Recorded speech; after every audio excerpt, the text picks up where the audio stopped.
Hi all, welcome back to my channel.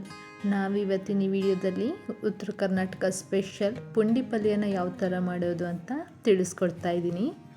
ಉತ್ತರ ಕರ್ನಾಟಕ ಸೈಡಲ್ಲಿ ಯಾವುದೇ ಫಂಕ್ಷನ್ ಇರಲಿ, ಈ ಪುಂಡಿ ಪಲ್ಯ ಸೀಸನಲ್ಲಿ ಕಂಪಲ್ಸರಿ ಈ ಪಲ್ಯ ಮಾಡೇ ಮಾಡ್ತಾರೆ. ರೋಟಿ ಚಪಾತಿ ಜೊತೆ ಪರ್ಫೆಕ್ಟ್ ಕಾಂಬಿನೇಷನ್ ಇದು.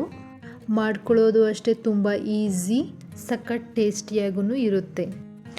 ವಿಡಿಯೋನ ಎಲ್ಲೂ ಸ್ಕಿಪ್ ಮಾಡದೆ ಕೊನೆವರೆಗೂ ನೋಡಿ, ಹೇಗೆ ಮಾಡ್ಕೊಳ್ಳೋದು ಅಂತ ಗೊತ್ತಾಗುತ್ತೆ. ತುಂಬ ಈಸಿ ವೇಯಲ್ಲಿ ಹೇಳ್ಕೊಡ್ತಾ ಇದ್ದೀನಿ. ಪುಂಡಿ ಪಲ್ಯ ಮಾಡ್ಕೊಳ್ಳೋದಕ್ಕೆ ಒಂದು ಕುಕ್ಕರ್ನ ತೊಗೊಂಡು 1 ಕಪ್ ಆಗುವಷ್ಟು ತೊಗರಿಬೇಳೆನ ತೊಗೊಂಡಿದ್ದೀನಿ. ತೊಗರಿಬೇಳೆನ 2ರಿಂದ 3 ಸಲ ಚೆನ್ನಾಗಿ ತೊಳ್ಕೊಬೇಕು. ಈಗ ತೊಗರಿಬೇಳೆ ಚೆನ್ನಾಗಿ ತೊಳ್ಕೊಂಡಿದ್ದಾಗಿದೆ. ಇದಕ್ಕೆ 10ರಿಂದ 15 ಹಸಿಮೆಣ್ಸಿನ್ಕಾಯಿನ ಹಾಕ್ಕೊಳ್ತಾ ಇದ್ದೀನಿ. ಇದು ಹಸಿಮೆಣ್ಸಿನ್ಕಾಯಿ ಖಾರ ಇಲ್ಲ, ಅದಕ್ಕೆ ನಾನು ಜಾಸ್ತಿ ಖಾರನ ಹಾಕ್ಕೊಳ್ತಾ ಇದ್ದೀನಿ. ಪುಂಡಿ ಪಲ್ಯ ಮಾಡಬೇಕಾದ್ರೆ ನಾವು ಖಾರ ಸ್ವಲ್ಪ ಜಾಸ್ತಿನ ಹಾಕ್ಕೋಬೇಕಾಗುತ್ತೆ.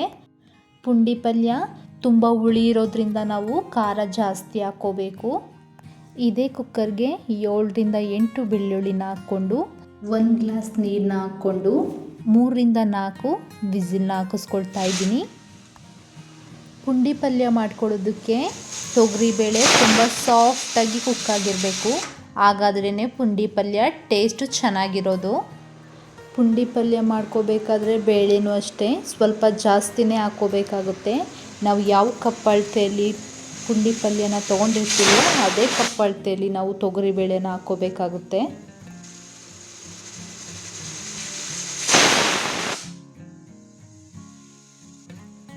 ನಾನೀಗ 4 ವಿಸಿಲ್ ಹಾಕ್ಸ್ಕೊಂಡಿದ್ದೀನಿ. ಸ್ವಲ್ಪ ತಣ್ಣಗಾದ್ಮೇಲೆ ಹೇರೆಲ್ಲ ತೆಕ್ಕೊಂಡು ಕುಕ್ಕರ್ ಲಿಡ್ನ ಓಪನ್ ಮಾಡ್ತಾ ಇದ್ದೀನಿ. ನೋಡ್ತಾ ಇದ್ದೀರಲ್ಲ ತೊಗರಿಬೇಳೆ ಯಾವ ಥರ ಸಾಫ್ಟಾಗಿದೆ ಅಂತ. ಇದೇ ಥರ ಸಾಫ್ಟ್ ಆಗಬೇಕು, ಹಾಗಾದ್ರೇ ಪುಂಡಿ ಪಲ್ಯ ಟೇಸ್ಟು ಚೆನ್ನಾಗಿರೋದು ಮತ್ತು ತಿಕ್ಕಾಗಿ ಬರೋದು. ಇದನ್ನೆಲ್ಲ ಇನ್ನೊಂದು ಸಲ ಚೆನ್ನಾಗಿ ಸಾಫ್ಟಾಗಿ ಸ್ಮ್ಯಾಶ್ ಮಾಡ್ಕೊಳ್ತಾ ಇದ್ದೀನಿ. ಹಸಿಮೆಣ್ಸಿನ್ಕಾಯಿ ಹಾಗೆ ಹಾಕಿದ್ವಲ್ಲ, ಅದನ್ನೆಲ್ಲ ಚೆನ್ನಾಗಿ ಸ್ಮ್ಯಾಶ್ ಮಾಡ್ಕೋಬೇಕು. ಯಾರಾದರೂ ಫಸ್ಟ್ ಟೈಮ್ ನನ್ನ ಚಾನಲ್ನ ನೋಡ್ತಾ ಇದ್ದರೆ ಪ್ಲೀಸ್ ಸಬ್ಸ್ಕ್ರೈಬ್ ಮಾಡ್ಕೊಳ್ಳಿ. ನೀವು ಸಬ್ಸ್ಕ್ರೈಬ್ ಮಾಡ್ಕೊಳ್ಳೋದ್ರಿಂದ ನಾನು ಇಡೋ ಪ್ರತಿಯೊಂದು ವೀಡಿಯೋಸು ನಿಮಗೆ ಬೇಗ ರೀಚ್ ಆಗುತ್ತೆ. ನನಗೆ ಇನ್ನೂ ಅಷ್ಟು ವೀಡಿಯೋ ಮಾಡೋಕ್ಕೆ ಮೋಟಿವೇಟ್ ಆಗುತ್ತೆ. ನಮ್ಮ ಚಾನಲಲ್ಲಿ ಕುಕ್ಕಿಂಗ್ ವೀಡಿಯೋಸ್ ಮಾತ್ರನೇ ಅಲ್ಲ, ಹರಿ ರಿಲೇಟೆಡ್ ವೀಡಿಯೋಸೂ ಅಪ್ಲೋಡ್ ಮಾಡಿದ್ದೀನಿ. ಯಾರಿಗಾದರೂ ಇಂಟ್ರೆಸ್ಟ್ ಇದ್ದರೆ ಹೋಗಿ ಚೆಕ್ ಮಾಡಿ. ಆಲ್ಮೋಸ್ಟ್ 70% ಉತ್ತರ ಕರ್ನಾಟಕ ರೆಸಿಪೀಸ್ನ ನಾನು ಬೀದರಲ್ಲಿ ಬಂದ ಮೇಲೇ ಕಲ್ತ್ಕೊಂಡಿರೋದು. ಈ ಕಡೆ ಸೈಡ್ ಸ್ಪೆಷಾಲಿಟಿ ಏನು ಅಂದರೆ, ಯಾವುದೇ ಥರ ಪಲ್ಯ ಮಾಡಿದ್ರೂ ತುಂಬ ಸಿಂಪಲ್ಲಾಗಿ ಮಾಡ್ತಾರೆ. ಇಂಗ್ರೀಡಿಯೆಂಟ್ಸ್ ಎಲ್ಲ ಕಮ್ಮಿ ಹಾಕ್ತಾರೆ, ಆದರೆ ಟೇಸ್ಟೂ ಅಷ್ಟೇ ತುಂಬಾ ಚೆನ್ನಾಗಿರುತ್ತೆ. ರೋಟಿ ಜೊತೆ ಆದರೂ ಚಪಾತಿ ಜೊತೆ ಆದರೂ. ಬೇಳೆನ ಮಿರ್ಚಿನ ಈಗ ಚೆನ್ನಾಗಿ ಸ್ಮ್ಯಾಶ್ ಮಾಡ್ಕೊಂಡಿದ್ದಾಗಿದೆ. ಈಗ ಇದೇ ಕುಕ್ಕರ್ಗೆ ರಾತ್ರಿನೇ ನೆನೆಸಿಟ್ಕೊಂಡಿರುವಂತಹ ಬಟಾಣಿನ ಕಡಲೆಕಾಳನ್ನ ಹಾಕ್ಕೊಳ್ತಾ ಇದ್ದೀನಿ. ಇದೇ ಕಾಳು ಅಂತ ಇಲ್ಲ, ನಿಮಗೆ ಯಾವ ಕಾಳು ಬೇಕೋ ಆ ಕಾಳನ್ನ ಮಿಕ್ಸ್ ಮಾಡ್ಕೋಬೋದು. ಒಂದು ಮೀಡಿಯಮ್ ಸೈಜ್ ಪುಂಡಿ ಪಲ್ಯನ ಚೆನ್ನಾಗಿ ತೊಳೆದು ಕಟ್ ಮಾಡಿ ತೊಗೊಂಡಿದ್ದೀನಿ. ಅದನ್ನು ಇದರೊಳಗೆ ಆ್ಯಡ್ ಮಾಡ್ಕೊಳ್ತಾ ಇದ್ದೀನಿ.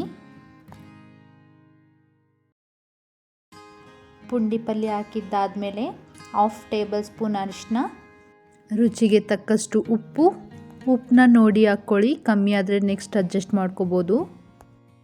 ನಾವಾಗಲೇ ಸ್ಮ್ಯಾಶ್ ಮಾಡಿ ಇಟ್ಕೊಂಡಿದ್ವಲ್ಲ, ಅದಕ್ಕೆಲ್ಲ ಬೇಳೆ ಹಾಗೆ ಇದೆ.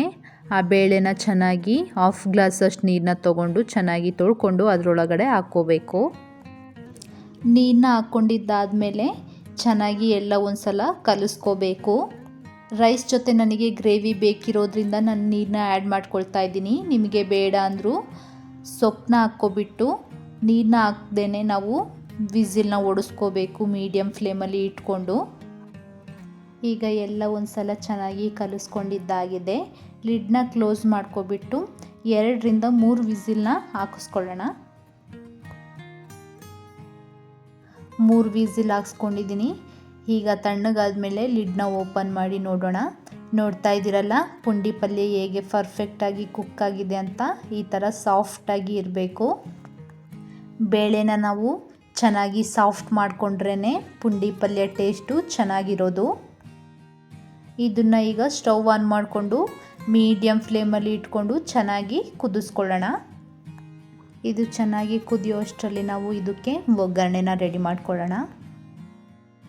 ಒಗ್ಗರಣೆ ಹಾಕ್ಕೊಳ್ಳೋದಕ್ಕೆ ನಾನಿಲ್ಲಿ ಸ್ಟವ್ ಆನ್ ಮಾಡಿಕೊಂಡು ಒಂದು ಕಡಾಯಿ ಇಟ್ಕೊಳ್ತಾ ಇದ್ದೀನಿ. ಈ ಕಡಾಯಿ ಒಳಗಡೆ 5ರಿಂದ 6 ಟೇಬಲ್ ಸ್ಪೂನ್ ಎಣ್ಣೆನ ಹಾಕ್ಕೋಬೇಕು.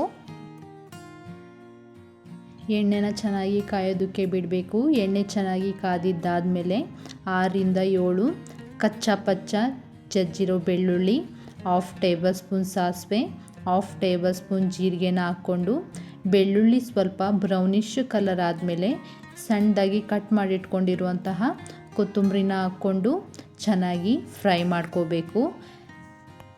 ನಾನಿಲ್ಲಿ ಕರಿಬೇವನ್ನ ಹಾಕೋದು ಮರ್ತೋಗಿದ್ದೀನಿ, ಕರಿಬೇವನ್ನು ಆ್ಯಡ್ ಮಾಡ್ಕೊಳ್ಳಿ.